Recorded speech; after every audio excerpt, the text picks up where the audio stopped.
What's up, YouTube? This is Game on Cloud 9 here to bring you guys a new Bleach Manga 481 prediction rant.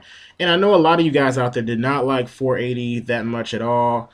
And you know what? I could see why some of y'all don't like the ending of the chapter because the ending was kind of dull. But you know, I actually think this was a pretty good chapter after maybe a few weeks. I mean, I know a lot of you guys wanted more. But again, like I said in my last prediction rant, I didn't expect to really see a lot go down in this chapter because you have to be able to set up an arc before you can actually go ahead and execute it. And I kind of feel like this is a setup to what we can expect in this arc. Like again, we didn't really see much, but I think that maybe the first couple pages is what really gives away what I think is going to really happen in this arc. And I know there are probably some of you guys out there probably thinking the same thing.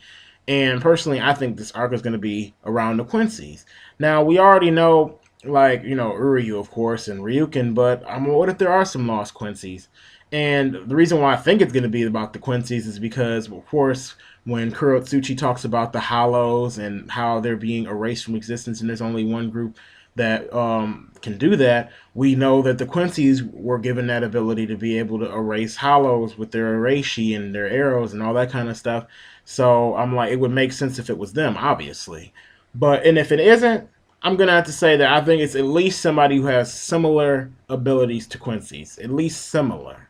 I'm like, if it's a new group, and if the Quincy's are the villains, again, I think this would be great, perfect for the ending of the series because it would just tie in, a bunch of other things from past arcs. Because if anybody remembers, like in obviously the first arc of Bleach, that's when we started learning about the Quincy's. That was even before Aizen, so I'm fine with this because it's not like we're gonna just. It doesn't seem like we're getting a random villain. In a sense, we are, but at least they've been talked about in the beginning of Bleach. It's not like as much as like I would say the Fullbringers, but I would say the Fullbring arc was more of to get Ichigo his powers back, not really to be like I guess ridiculously interesting. I mean, of course you have to keep your arcs interesting. I'm not excusing Kubo for that terrible arc, but I do think that that was, of course, the objective of the Fullbring arc.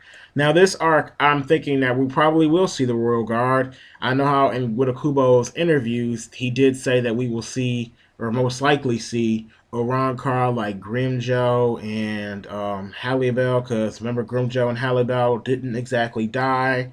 So I'm like, there's a good chance that we'll end up seeing him. And again, that would make sense because if if the Shinigami do not like the Quincy's because they're basically erasing Hollows from existence, messing up the balance in the universe because the way the Soul Society kind of works is when like a Shinigami dies or any kind of soul dies, it's almost like they become reincarnated as a human, I believe.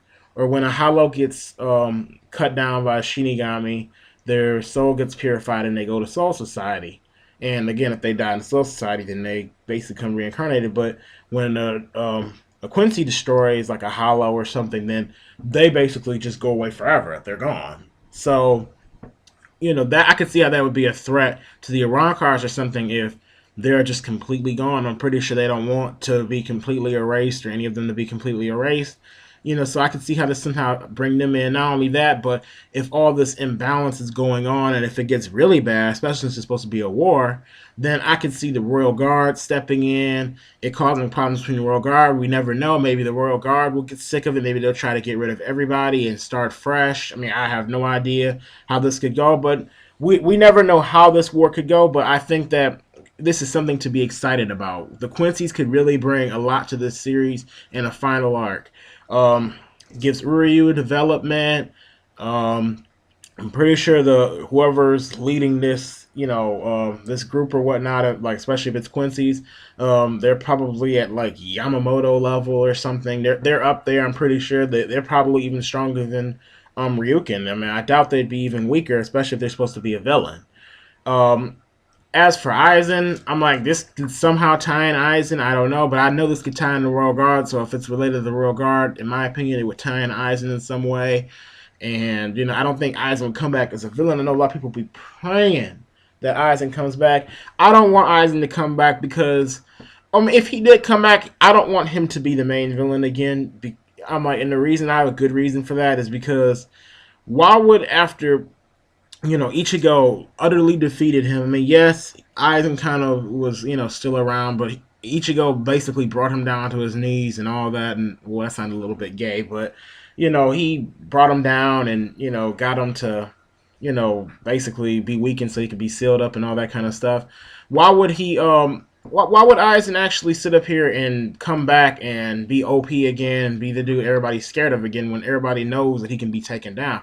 To me, a main villain or somebody who makes a great villain is this guy who seems, or girl who seems impossible to beat and, seems like they cannot be stopped or, they're extremely hard to stop. Not somebody who can, that we've seen be defeated before. So I don't think Aizen coming back would really be the best thing for the story, in my opinion. Um, I know a lot of people thought how I think Urahara becoming the main villain would have been good, and I do think that would have been good. I don't know if that would really be the case anymore, but either way this goes, adding the Quincy to the story is a good thing to do in my opinion, and I hope that Kubo keeps this going in a good direction. But anyway, I want to know what your guys' thoughts on what you think is coming up later on in this arc. I know this wasn't really a prediction rant in the sense that I'm predicting just one chapter. This is more like a, I don't know what I predict for this arc, but that's basically what I think for this whole arc is going to go down. Like everything you heard me say in this video, all this different rambling that I've been saying. But anyway, yeah, give me your thoughts. Please like my Facebook if you want to get different updates. Follow my Twitter if you want to also get different updates. I'll just put my videos on there, and occasionally if I find something, I'll put something up. So if you're interested in doing that or communicating with me a little bit, then go ahead and do that. And anyway, thanks for watching my video. Please like the video and subscribe if you have not already subscribed. And have a nice day.